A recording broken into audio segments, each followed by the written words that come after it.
Hello hello class first years.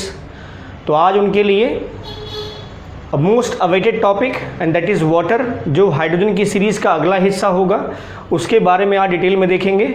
और water के बारे में इस वीडियो के अंतर्गत क्या क्या देखेंगे, तो एक तो स्ट्रक्चर्स, उसका जो इंट्रोडक्शन है पानी के बारे में सिंपल कुछ इंट्रोडक्शन देंगे, कुछ फैक्चुअल बातें हम लोग करेंगे, स्ट्रक्चर्स देखेंगे पानी का, और साथ में जो आइस बनता है, the physical state, solid physical state of water या solid physical state of H2O, उसकी संरचना कैसे डिफाइन करते हैं और उसके क्या एस्पेक्ट्स होते हैं, साइंटिफिक व्यूज़ क्या हैं उसके, वो देखेंगे। तो लेट वी स्टार्ट इट। तो पानी के इंट्रोडक्शंस के बारे में अगर आप देखें तो बहुत जनरल कंपाउंड है और बहुत ही सामान्य यौगिक है जो हमारे आसपास बिखरा है। अलग अलग रूपों में, मतलब ठोस अवस्था में भी पाया जाता है, द्रव अवस्था में भी पाया जाता है और गैसीय अवस्था में भी पाया जाता है। तीनों भौतिक अवस्थाएं हम अपने आसपास देख सकते हैं। और सबसे ज़्यादा विस्तृत पृथ्वी पर अगर कोई पदार्थ है तो वो है विस्तृत और वितरित, दोनों बातें, मतलब डिस्ट्रीब्यूटेड भी है और कॉस्मोपॉलिटन भी है, वो है वाटर, पानी। ठीक है, अलग अलग रूपों में पाया जाता है। भूमिगत जल के रूप में पाया जाता है, सामान्य जल, वर्षा जल के रूप में पाया जाता है। ठीक है, अलग तरीके से। अगर हम पृथ्वी के कंपोनेंट हिस्से की बात करें, घटक पदार्थों की बात करें, तो पृथ्वी का लगभग 75% भाग जो है वो पानी से घिरा हुआ है। अगर आप स्फीयर्स पे आते हैं तो 3 भागों में बांट सकते हैं पृथ्वी को। एक जल मंडल होता है, स्थल मंडल और वायुमंडल। जल मंडल, स्थल मंडल और वायुमंडल। जल मंडल जो है वो पूरा का पूरा कवर करता है H2O के द्वारा, और जो कि अप्रॉक्सीमेटली 75% पोर्शन जो है वो पृथ्वी का भाग बनाता है, जिसमें समुद्र हैं, नदियाँ हैं, सागर हैं, झीलें हैं, है ना, तालाब हैं, ये सब कवर करते हैं, उसमें आते हैं। तो वर्षा जल के रूप में पाया जाता है, समुद्री जल के रूप में, सतही जल, भूगर्भ जल, ठीक है, अंडरग्राउंड वाटर के रूप में पाया जाता है ये। अगर हम ह्यूमन बींग्स की बात करें तो बॉडी का जो लगभग 60 या 75% पोर्शन जो है वो पूरी तरह से वाटर मेडअप है, या पानी के घटकों से मिलकर बना हुआ है। और अगर पौधों की बात करें तो उसमें लगभग 90 से 95% भाग जो है वो पानी का बना होता है। पृथ्वी पर जितना भी उपलब्ध पानी है, अब आप कह सकते हैं पानी बहुत ज़्यादा है, उसके बाद भी हमें पानी की दिक्कत होती है। तो उसके पीछे का कारण वही है कि जितना भी पृथ्वी पर पानी उपलब्ध है उसका केवल 2.7% पोर्शन ही हमारे लिए यूज़फुल है। अदरवाइज़ जो रेस्ट अमाउंट है वाटर का वो हमारे लिए यूज़फुल नहीं है। तो जितना भी पानी उपस्थित है, मतलब 75% भाग जो पानी उपस्थित है, उसमें केवल और केवल 2.7% वाटर जो है वो पैलेटेबल है, मतलब यूज़फुल है, पीने योग्य है और उसे हम यूज़ कर सकते हैं। ठीक है, वो नदियों में भी हो सकता है, वो झीलों में भी हो सकता है, हमारे सतही जल में हो सकता है, अंडरग्राउंड वाटर लेवल में भी हो सकता है। वो पूरा का पूरा पोर्शन इतना कवर करता है। रेस्ट जो पोर्शन है उस पूरे पृथ्वी के पानी का 75% का जो 2.7% है वो यूज़फुल है, और जो शेष बचा हुआ 97.3% भाग वो खारा है, वो यूज़फुल नहीं है, हम डायरेक्टली इनटेक नहीं कर सकते। अब उसका वाष्पीकरण करा लें फिर हम यूज़ करें तो एक अलग तरीका हो गया, बट सामान्य तौर पे उसका इस्तेमाल हम नहीं कर सकते। ठीक है, वितरण अगर आप देखें, डिस्ट्रीब्यूशंस अगर आप देखें तो कई तरीके से बांटा गया है। वर्षा जल है, भूमिगत जल है, हमने कुछ पॉइंट उठाए हैं इसमें। जैसे समुद्र में 97.3% पोर्शन कवर करता है। जो एटमॉस्फेरिक वाटर वेपर होता है, वायुमंडलीय जलवाष्प, वो लगभग 0.001% होता है। ठीक है, और जो नदियां हैं वो बहुत कम हिस्सा कवर करती हैं, 0.0001%। क्लियर, क्योंकि इसी से अंडरग्राउंड वाटर लेवल, या कह सकते हैं जो आपका जो सरफेस वाटर है वो सब इसी से मेंटेन होता है। तो नदियों में हिस्सा जाता है। एवं वाष्पीकरण के बाद जो जलवाष्प बनता है वो उसमें भी इसी का हिस्सा होता है। तो वाष्पीकरण की प्रतिशत मात्रा कहीं ज़्यादा है, वायुमंडलीय जल जो है वो ज़्यादा है, नदियाँ की प्रतिशत मात्रा 0.0001% है। क्लियर, तो this is about the introduction of water.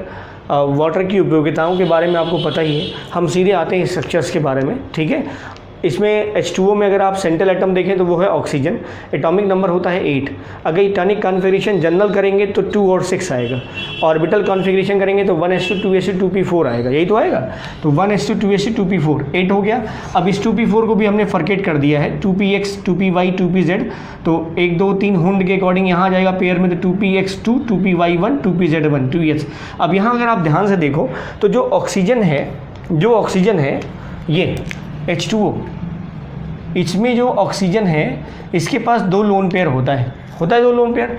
तो अगर आप इसका हाइब्रिडाइजेशन फाइंड आउट करें तो आपको हाइब्रिडाइजेशन मिल जाएगा sp3 का कितने का, sp3 का, समझ रहे हैं आप, ये sp3 का मिल जाएगा। अब एक s का और p के 3, हाँ यहाँ पर यही इसका ग्राउंड स्टेट भी है और यही इसका एक्साइटेड स्टेट भी है, मतलब यही इसकी आद्य अवस्था है और यही इसकी उत्तेजित अवस्था, ये दोनों हैं। तो एक S और 3 P, तो sp3।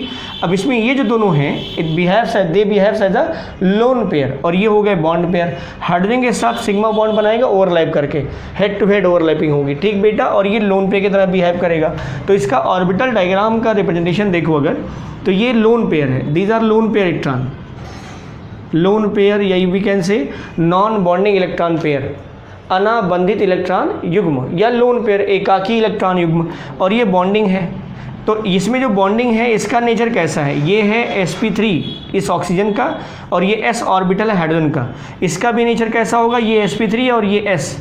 तो इस ओवरलैपिंग का जो नेचर होगा वो sp3s होगा, sp3s, और इसका भी नेचर कैसा होगा बेटा, sp3s। तो ये भी sp3s, ये भी sp3, ये सिंगल बॉन्ड बनाएगा, ये भी सिंगल बॉन्ड, और ये लोन पे की तरह बिहेव करेगा। क्लियर। अब इसका स्ट्रक्चर जो लाइन स्ट्रक्चर है अगर आप इसे देखें तो ये ऑक्सीजन, ये हाइड्रोजन, ये हाइड्रोजन। आप जानते हैं sp3 जब हाइब्रिडाइजेशन होता है, sp3 हाइब्रिडाइजेशन, और चारों के चारों अगर सिंगल बॉन्ड या बॉन्ड पेयर हो तो परफेक्ट बॉन्ड एंगल आता है, और वो आता है 109 डिग्री 28 मिनट का आता है, 109 डिग्री 28 मिनट। जैसे स्ट्रक्चर को हम बोलते हैं समचतुष्फलकीय, चतुष्फलकीय संरचना कहते हैं।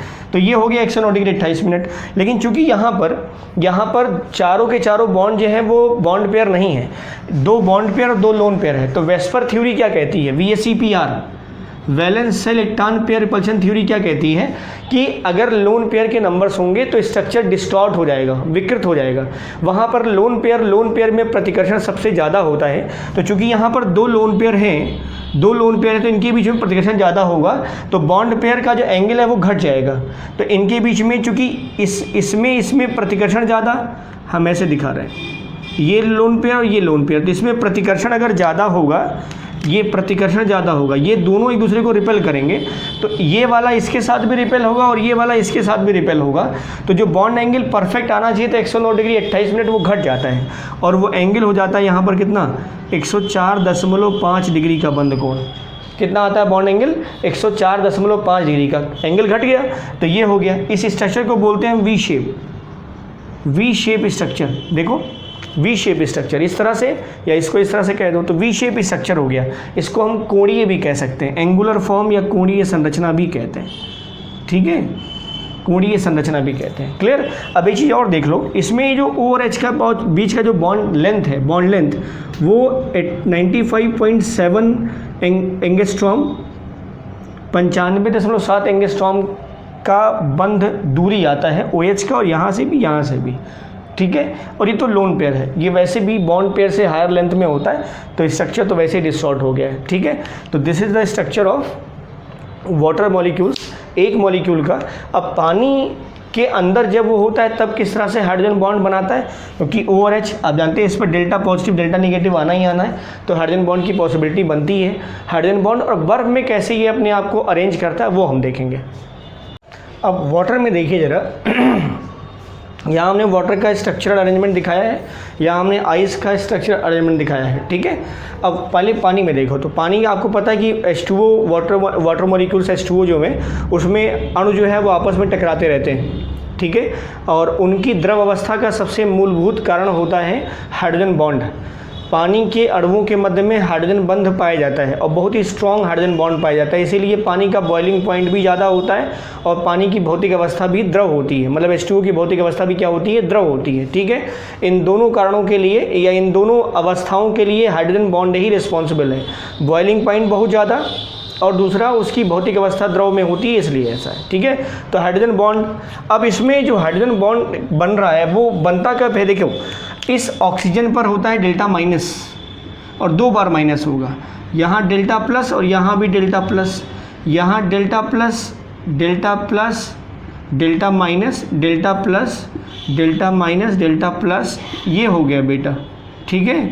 अब एक अणु का जो धनावेशित आंशिक धनावेशित ऑक्सीजन आंशिक धनावेशित हाइड्रोजन जो है दूसरे अणु के आंशिक ऋणावेशित ऑक्सीजन के साथ आकर्षण बल के द्वारा बंधेगा, उसी को हम क्या कह रहे हैं, हाइड्रोजन बॉन्ड। जैसे ये ऑक्सीजन इस हाइड्रोजन के साथ इंटरैक्ट होगा तो ये हाइड्रोजन बॉन्ड हो गया, ये वाला हाइड्रोजन इस ऑक्सीजन के साथ बंधेगा और ये रैंडम स्ट्रक्चर है ये, क्योंकि अणु जो है वो आपस में टकराते रहते हैं, उनमें तरलता या बहने का गुण पाया जाता है। They have the tendency to flow, बड़ी आसानी से बहने का गुण होता है इनमें, तो इसलिए इसमें रैंडम स्ट्रक्चर होता है और ये हाइड्रोजन बॉन्ड के कारण ही संभव है। हाँ, स्ट्रक्चर बहुत स्पेसिफिक नहीं, जैसा सॉलिड में हम स्ट्रक्चर को नाम दे सकते हैं, यहाँ संरचना को नाम नहीं दे रहे। हाँ, हर एक अणु का जो H2O अणु का जो शेप है वो है वी शेप, जो इसके पहले हम बता रहे थे आपको, कोणीय या एंगुलर शेप कहते हैं। sp3 हाइब्रिडाइज्ड है, oxygen 2 bond pair 2 lone pair, bond angle 104.5 degree का, और जो O और H के बीच का बॉन्ड लेंथ है वो है 95.7। This is picometer, not in angstrom, picometer. इसके पहले हमने एंगस्ट्रॉम बोला था, वो पिकोमीटर कर दीजिएगा। 95.7 पिकोमीटर, एंगस्ट्रॉम में होगा बेटा 0.957 एंगस्ट्रॉम, ठीक है, ये होता है। तो 95.7 पिकोमीटर होता है इस O और H के बीच का बॉन्ड, इस O H के बीच का बॉन्ड, क्लियर। ये जो हाइड्रोजन बॉन्ड वाला ये वाला लेंथ होता है ये थोड़ा बड़ा होता है, जी हाँ, ये थोड़ा बड़ा होता है और ये अप्रॉक्सीमेटली होता है 177 पिकोमीटर। तो आप देख रहे हैं लेंथ थोड़ी बढ़ गई। ये पानी के अणुओं के बीच की बात हम कर रहे हैं, पानी के अणुओं के बीच की बॉन्ड देखिए तो O और H जो परफेक्ट OH होता है उसमें 95.7 पिकोमीटर है, जबकि हाइड्रोजन बॉन्डेड जो OH होगा, हाइड्रोजन बॉन्डेड जो OH होगा उसके बीच की लेंथ कितनी है, 177 पिकोमीटर। तो दूरी ज़्यादा है, दूरी ज़्यादा है। अब ये जाहिर सी बात, ये बॉन्ड ज़्यादा स्ट्रॉन्ग होगा, ये बॉन्ड वीक होगा, लेकिन रिस्पेक्टिव अगर हम देखें तो हाइड्रोजन बॉन्ड के कारण H2O की भौतिक अवस्था और उसका बॉइलिंग पॉइंट मतलब क्वथनांक, ये दोनों प्रभावित होते हैं, ठीक है। अब बर्फ़ में अगर आप देखेंगे, बर्फ़ में आप देखें तो जो जितने भी H2O अणु हैं, क्योंकि इसमें टेंडेंसी टू फ्लो होती नहीं है, अणु आपस में टकराते नहीं हैं। हाँ, अणु की एक निश्चित ज्यामितीय व्यवस्था होती है और अणु अपने निश्चित त्रिविम ज्यामितीय व्यवस्था में नियत पड़े रहते हैं, कंपन जरूर करते हैं। ठोस के अणुओं में कंपन होता है, द्रव के अणुओं में कंपन के साथ साथ वो आपस में टकराते भी हैं। ठोस के अणुओं में कंपन होता है, टक्कर नहीं होती, ठोस के अणुओं में टक्कर नहीं होती। तो इनके एक विशिष्ट ज्यामितीय संरचना आती है। अब इसमें हमने 3 कलर इस्तेमाल किए हैं। जो रेड है वो ऑक्सीजन को रिप्रेजेंट कर रहा है, ठीक है, इस आइस के स्ट्रक्चर्स में। जो ब्लू है वो हाइड्रोजन को रिप्रेजेंट कर रहा है, साइज भी थोड़ा छोटा होगा। और जो डैश्ड बॉन्ड है that is known as hydrogen bond, ठीक है बेटा। अब इससे कुछ फैक्ट देख लो, फिर बताते हैं हम आपको। बर्फ़ का स्ट्रक्चर समझने के लिए देखिए, जो बेसिक स्ट्रक्चर है H2O का वो तो आपको पता हो गया। sp3 hybridize, V shape, bond angle 104.5 degree का, ठीक है। एक ऑक्सीजन 2 हाइड्रोजन के साथ बॉन्ड पेयर बना रहा है और एक ऑक्सीजन के पास 2 लोन पेयर पड़ा हुआ है। ये कुछ इसके बेसिक फैक्ट्स हैं H2O, एक H2O अणु के लिए, ठीक है बेटा।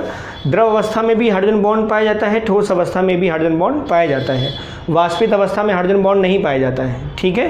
तो द्रव अवस्था में चूंकि हाइड्रोजन बॉन्ड होते हैं और उनके बीच की दूरी ज़्यादा होती है, वो आपस में टकराते भी हैं, मतलब वो कंपन भी करते हैं और टकराते भी रहते हैं।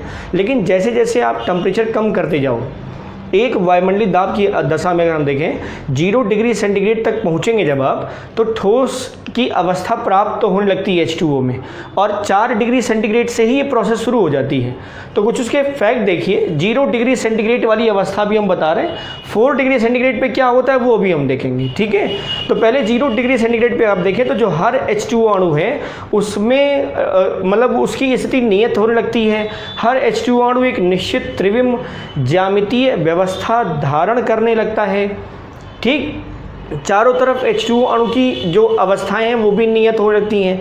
अब उनमें टक्कर के बजाय कंपन होता है, जो एक H2O अणु का या किसी भी ठोस के अणु का स्वाभाविक गुण है वो उसका होता रहता है, ठीक है। अब देखो जरा, बर्फ में जो प्रत्येक ऑक्सीजन परमाणु है, एक H2O अणु का जो एक ऑक्सीजन परमाणु, वो 4 हाइड्रोजन परमाणु जुड़ता है, 4 हाइड्रोजन परमाणु। ये बहुत ही इंपॉर्टेंट फैक्ट है आपके कॉम्पिटिटिव एग्जाम्स के लिए और आपके बोर्ड एग्जाम्स के लिए बहुत इंपॉर्टेंट है ये। तो बर्फ़ में जो प्रत्येक मतलब एक ऑक्सीजन परमाणु जो है वो कुल 4 हाइड्रोजन परमाणु जुड़ता है, जिसमें 2 हाइड्रोजन परमाणु जो हैं, 2 हाइड्रोजन परमाणु हाइड्रोजन बॉन्डेड होते हैं, 2 हाइड्रोजन परमाणु हाइड्रोजन बॉन्डेड होता है, और 2 हाइड्रोजन परमाणु जो है वो जो कोवैलेंट बॉन्ड बन रहा था, सिंगल बॉन्ड, वो कोवैलेंट बॉन्डेड होते हैं, मतलब दो हाइड्रोजन परमाणु एक ऑक्सीजन के साथ दो हाइड्रोजन बॉन्ड से जुड़े रहेंगे और दो हाइड्रोजन किससे जुड़े रहेंगे, कोवैलेंट बॉन्ड से। जरा इधर आओ, हम एक H2 अणु के बारे में देख रहे हैं। अब जरा देखो इस ऑक्सीजन को देखो, ये H2 अणु, ये एक कोवैलेंट बॉन्ड हो गया, एक कोवैलेंट बॉन्ड ये हो गया, ये हाइड्रोजन बॉन्ड है ना। अभी हमने कहा कि एक ऑक्सीजन 4 हाइड्रोजन जुड़ रहा है, तो एक ऑक्सीजन 4 हाइड्रोजन से कैसे हो गया, देखो एक हाइड्रोजन तो ये हो गया जो उसका खुद का हाइड्रोजन है, दूसरा वाला उसका खुद का हाइड्रोजन है, एक हाइड्रोजन यहाँ है, ये दूसरे अणु का हाइड्रोजन है, तीसरा हाइड्रोजन चौथा कहाँ है। एक्चुअली ये 2D स्ट्रक्चर आपके सामने दिख रहा है। 3D स्ट्रक्चर अगर हम थोड़ा सा इलेबोरेट करेंगे इसमें, एक हाइड्रोजन पीछे की तरफ होगा, ये जो इसका आंशिक ऋणावेशित ऑक्सीजन था वो, और एक ऑक्सीजन और मतलब एक हाइड्रोजन और इसी ऑक्सीजन के पीछे की तरफ, तो हम यहाँ दिखा देते हैं, ठीक है बेटा। और वो 3D स्ट्रक्चर्स में इस हाइड्रोजन बॉन्ड के अलावा दूसरा थोड़ा सा एंगुलर फॉर्म बनाएगा, तो एक हाइड्रोजन बॉन्ड ये हो गया और एक हाइड्रोजन बॉन्ड ये है। ये वाला जो हाइड्रोजन बॉन्डेड है ये दूसरा अणु है, इस प्लेन पे नहीं है, वो पीछे की तरफ या उसे आगे की तरफ एज्यूम कर सकते हैं आप। 3D स्ट्रक्चर जब बनाओगे तो 3D स्ट्रक्चर में एक ऐसे बनेगा और एक इस तरह से बनेगा। ये 3D स्ट्रक्चर होगा ना, ये 3D स्ट्रक्चर, ये तो परफेक्ट टेट्राहेड्रल स्ट्रक्चर है। इसमें एक ऑक्सीजन ये है, ठीक, एक हाइड्रोजन ये दिखा रहे हैं हम, एक हाइड्रोजन हम ये दिखा रहे हैं, ये वाला हाइड्रोजन हो गया। अब इसके साथ एक बॉन्ड हमने दिखा दिया दूसरे अणु के हाइड्रोजन के साथ, तो तीसरा हाइड्रोजन ये हो गया।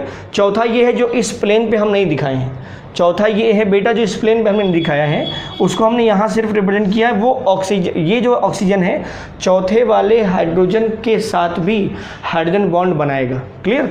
ऐसा हर अणु में ऐसा है, हर केस में ऐसा है, सभी में ऐसा है।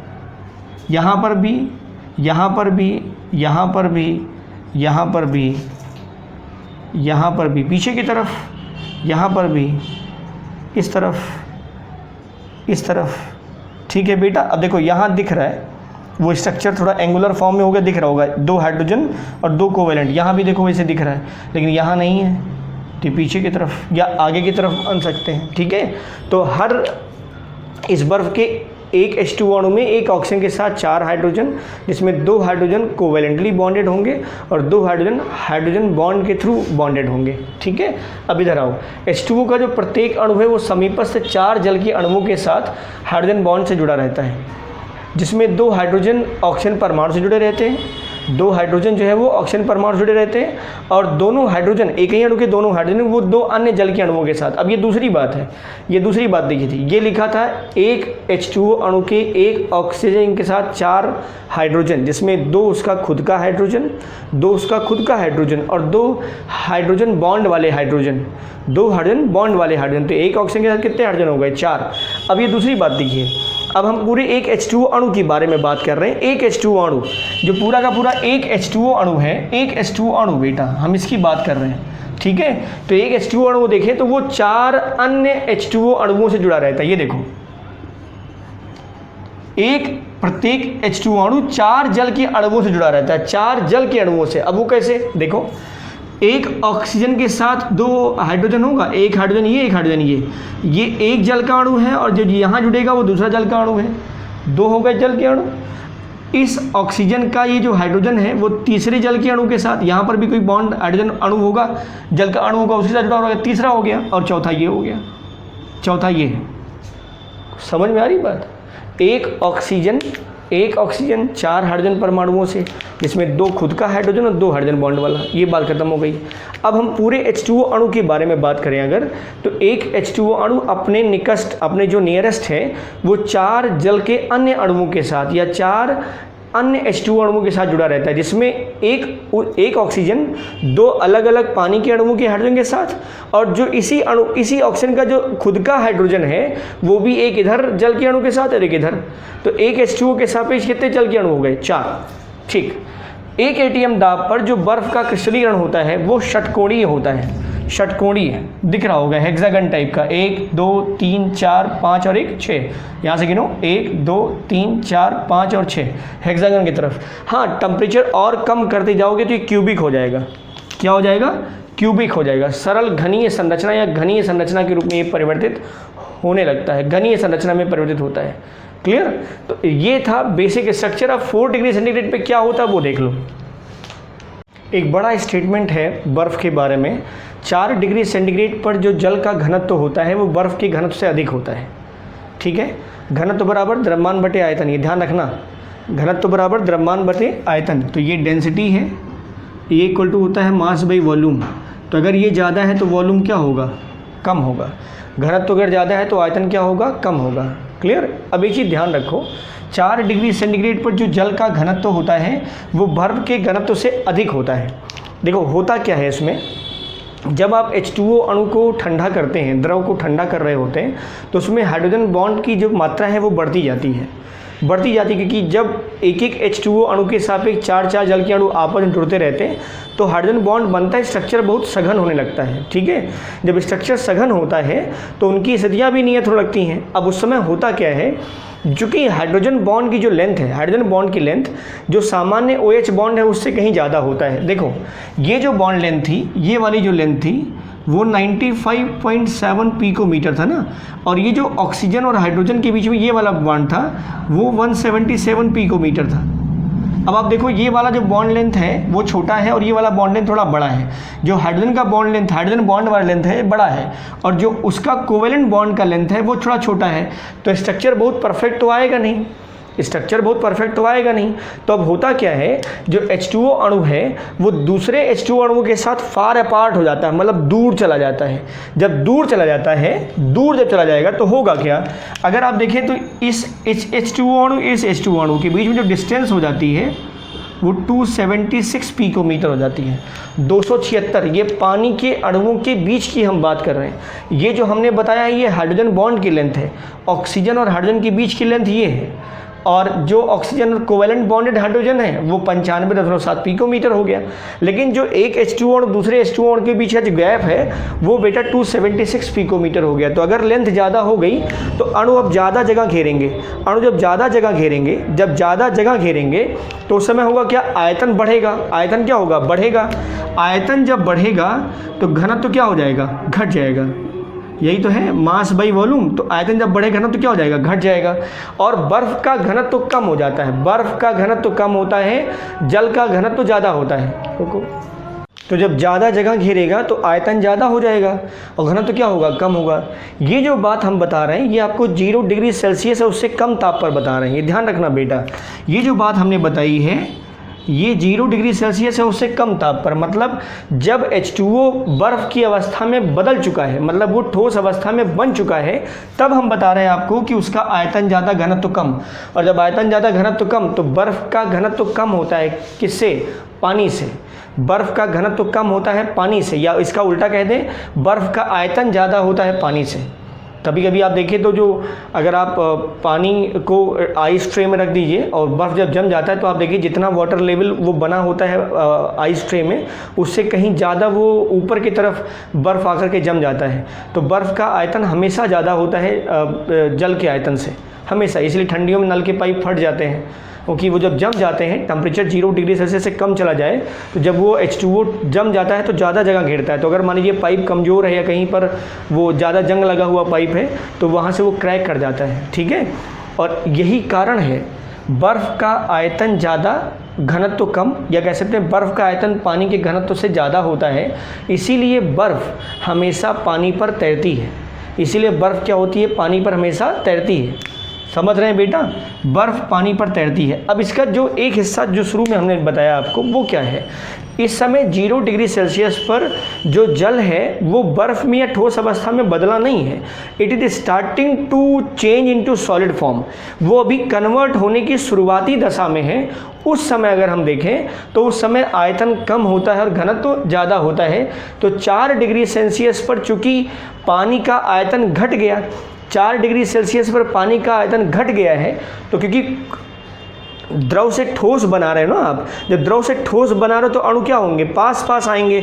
जब अणु पास पास आएंगे तो उनके अणुओं के बीच अणुओं द्वारा घेरा गया आयतन क्या होगा, घट जाएगा। जब अणुओं का आयतन घट जाएगा तो घनत्व क्या होगा, बढ़ जाएगा। तो 4 डिग्री सेल्सियस पर जल का घनत्व ज़्यादा होता है उसकी ठोस अवस्था के घनत्व से।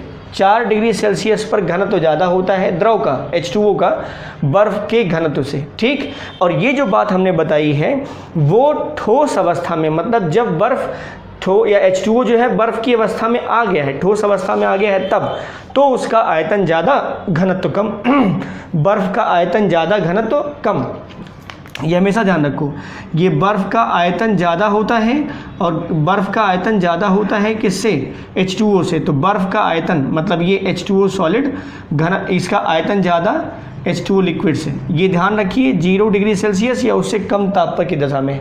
और इसीलिए बर्फ़ पानी पर आसानी से तैरती है, बर्फ़ पानी पर आसानी से तैरती है। क्लियर। अब एक हिस्सा हम और बता रहे हैं, छोटा सा हिस्सा एक और वो ये है कि अगर आप 0 डिग्री सेल्सियस से 4 डिग्री सेल्सियस की तरफ चलाएं, मतलब 0 से 4, मतलब अब हम टेम्परेचर बढ़ा रहे हैं, अब हम घटा नहीं रहे, अब हम घटा नहीं, जैसे 4 से 0 जा रहे थे तो घट रहा था टेम्परेचर, ठोस अवस्था में परिवर्तन हो रहा था।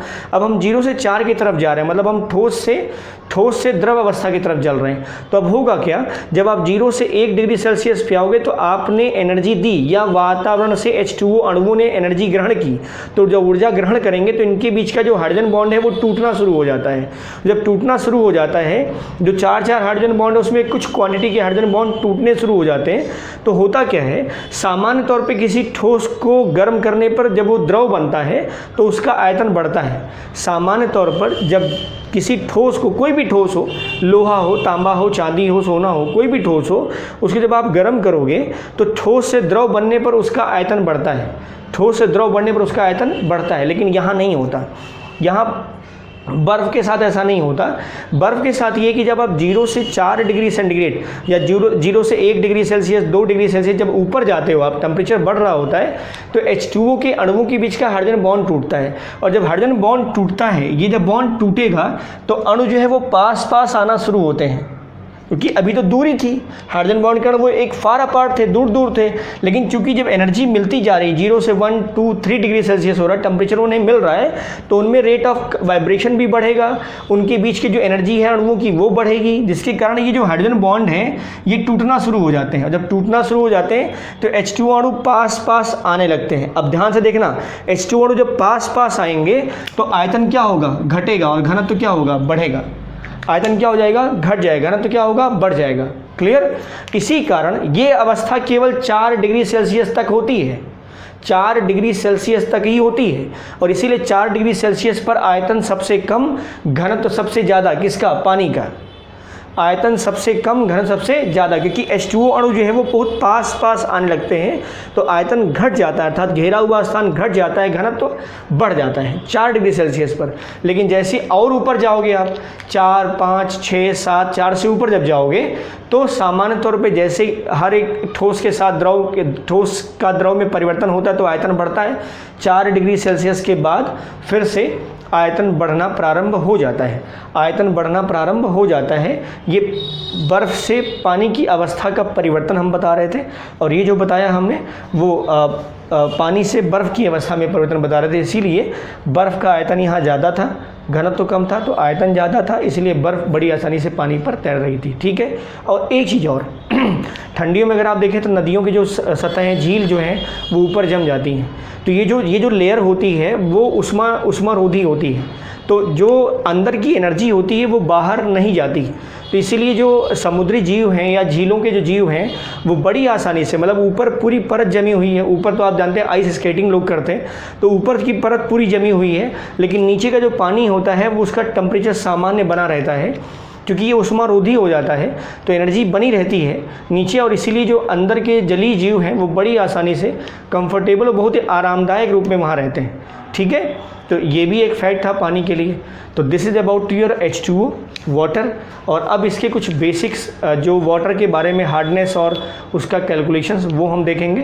तो stay tuned. Thank you for watching.